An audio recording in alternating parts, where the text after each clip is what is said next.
तेजस्वी जी, दिल्ली प्रदेश Bharatiya Janata party के मुख्य प्रवक्ता आदरणीय श्री प्रवीण शंकर कपूर जी, मीडिया के सभी सम्मानित साथियों, आप सभी को मेरा नमस्कार। दिल्ली के मुख्यमंत्री अरविंद केजरीवाल ने और उनकी मंत्री आतिशी ने आज यह स्टेटमेंट जारी किया है कि भारतीय जनता पार्टी के नेताओं की ओर से या भारतीय जनता पार्टी की ओर से उनके 7 से लेकर 21 विधायकों को तोड़ने की कोशिश की गई है। 25-25 करोड़ रुपया उनको ऑफर किया गया है। अरविंद केजरीवाल ऐसे घटिया और बेहुदे आरोप 1 दर्जन बार लगा चुके हैं और आज मैं इस प्रेस कॉन्फ्रेंस के माध्यम से अरविंद केजरीवाल को कहना चाहता हूं, जो आरोप उन्होंने लगाए हैं या तो उनको साबित करें, नहीं तो उनको मुख्यमंत्री की कुर्सी से इस्तीफा देना पड़ेगा। देश के यशस्वी प्रधानमंत्री आदरणीय श्री नरेंद्र मोदी जी की बढ़ती हुई लोकप्रियता से अरविंद केजरीवाल घबरा गए हैं। अरविंद केजरीवाल के ऊपर अनेक भ्रष्टाचार के आरोप हैं। ईडी के सामने वो पेश नहीं हो रहे हैं। लोगों की अटेंशन डाइवर्ट करने के लिए वो इस तरह के घटिया और झूठे बयान निरंतर देते रहते हैं। आखिर मैं उनको पूछना चाहता हूं कि हम 7 या 21 विधायकों को, बड़ी बहन कमलजीत सहरावत जी, मेरे बड़े भाई प्रवीण शंकर कपूर जी और यहाँ उपस्थित मीडिया के सभी बंधुगण, आज माननीय मंत्री आतिशी जी की प्रेस वार्ता देखकर और आदरणीय मुख्यमंत्री श्री अरविंद केजरीवाल जी का बयान सुनकर मुझे रामधारी सिनकर जी की एक कविता की एक वाक्य याद आ रहा है। उनकी कविता है रश्मि रथी और उसमें एक पंक्ति है, जब नाश मनुज पर छाता है, पहले विवेक मर जाता है। आप ये देखिए कि आदरणीय मुख्यमंत्री श्री अरविंद केजरीवाल जी इतने ज्यादा भयग्रस्त हो गए हैं कि अब वो और उनकी पार्टी के लीडर्स असत्य का सहारा ले रहे हैं। ये कुछ नहीं, ये बेबुनियाद आरोप लगाए जा रहे हैं भाजपा पर, ताकि अरविंद केजरीवाल जी मीडिया की आंखों में धूल झोंक सके और जनता को गुमराह कर सके, क्योंकि वो ईडी की जांच में जुड़ना नहीं चाहते। आम आदमी पार्टी जो कंठ तक भ्रष्टाचार में डूबी हुई है, वो पार्टी जो कि एक एंटी करप्शन प्लान पर चुनकर आई थी, आज सर से पांव तक भ्रष्टाचार में डूबी हुई है। और उन लोगों का, अपने इंडी अलायंस के पार्टनर्स का जब वो विरोध करती थी, आप सबको वो दृश्य याद होगा जब केजरीवाल जी एक ब्लैक डायरी झलकाते थे, कहते थे इसमें भ्रष्टाचारियों की लिस्ट है, इसमें 500 करोड़ का क्लब का वो जिक्र करते थे। ऐसा लगता है कि आज आम आदमी पार्टी ने इतने बड़े घोटाले कर लिए हैं, इतना ज़्यादा घोटाला कर लिया है कि आज उनकी एलिजिबिलिटी बन गई है इंडी अलायंस के भ्रष्टाचार के क्लब में एक निहित अंग होने की। मैं पूछना चाहती हूं केजरीवाल जी से कि ये बेबुनियाद झूठे बयान देने के बजाय वो जांच में क्यों नहीं जुड़ रहे, वो इन प्रश्नों का जवाब क्यों नहीं दे रहे कि कमीशन जो सेट करा गया था शराब घोटाले में, जब एक्सपर्ट कमेटी ने बोला था 1% होना चाहिए तो 12% क्यों सेट करा गया।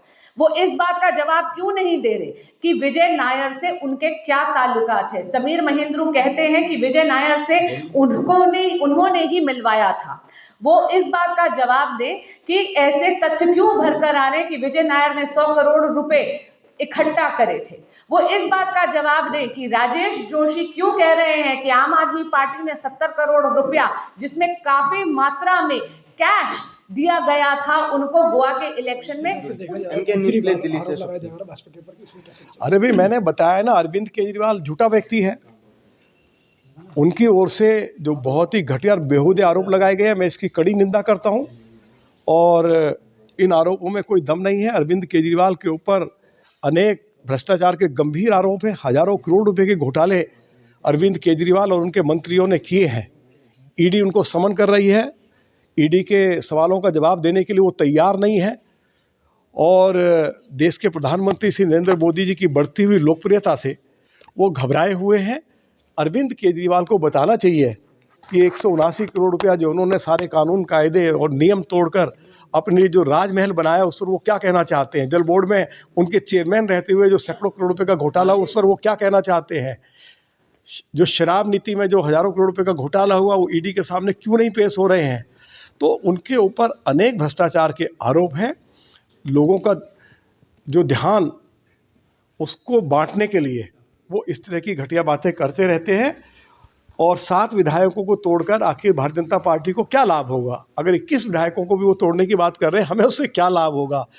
एंटी डिफेक्शन बिल ये कहता है कि 2/3 अगर किसी पार्टी से डिफेक्शन होना है तो 2/3 एमएलएज ही जब साथ में हो तो डिफेक्शन हो सकता है।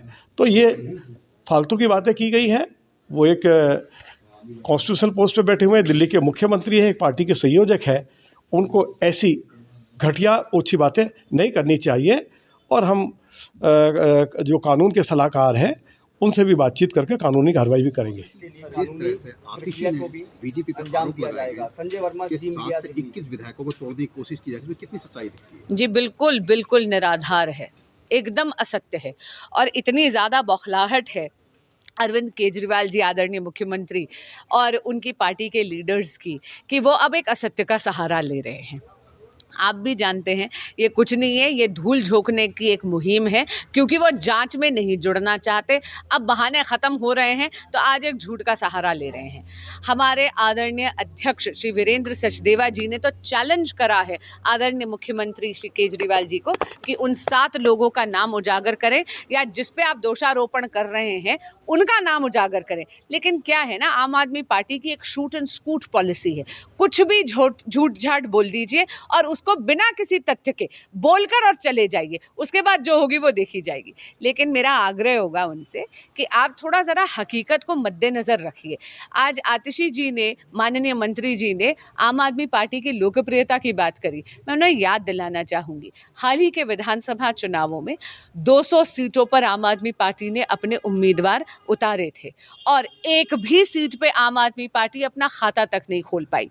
यहाँ तक कि भारत की जनता ने नोटा को ज़्यादा प्रेफर करा। तो इस हकीकत को मद्देनज़र रखकर आतिशी जी को अपना बयान देने के लिए मैं आग्रह करूंगी। और हाँ, आदरणीय मुख्यमंत्री श्री अरविंद केजरीवाल जी से कहूंगी, असत्य का सहारा मत लीजिए, जांच में जुड़िए ताकि दूध का दूध और पानी का पानी हो सके। इससे पहले भी ऑपरेशन लोटस का इल्जाम लगाते थे कि हम हमारे साथ इस तरह की साजिश रची जा रही है, हमारे विधायकों को तोड़ने की कोशिश, पर सबूत के नाम पर उनके पास कुछ नहीं होता है। क्या कहा जाएगा? कभी भी सबूत के नाम पर जीरो होता है। आंकड़े जो हैं हवा से जादूगर की तरह ये नए नए निकाल लेते हैं। ये आम आदमी पार्टी नहीं है, ऐसा लगता है कहानीकरों की पार्टी है।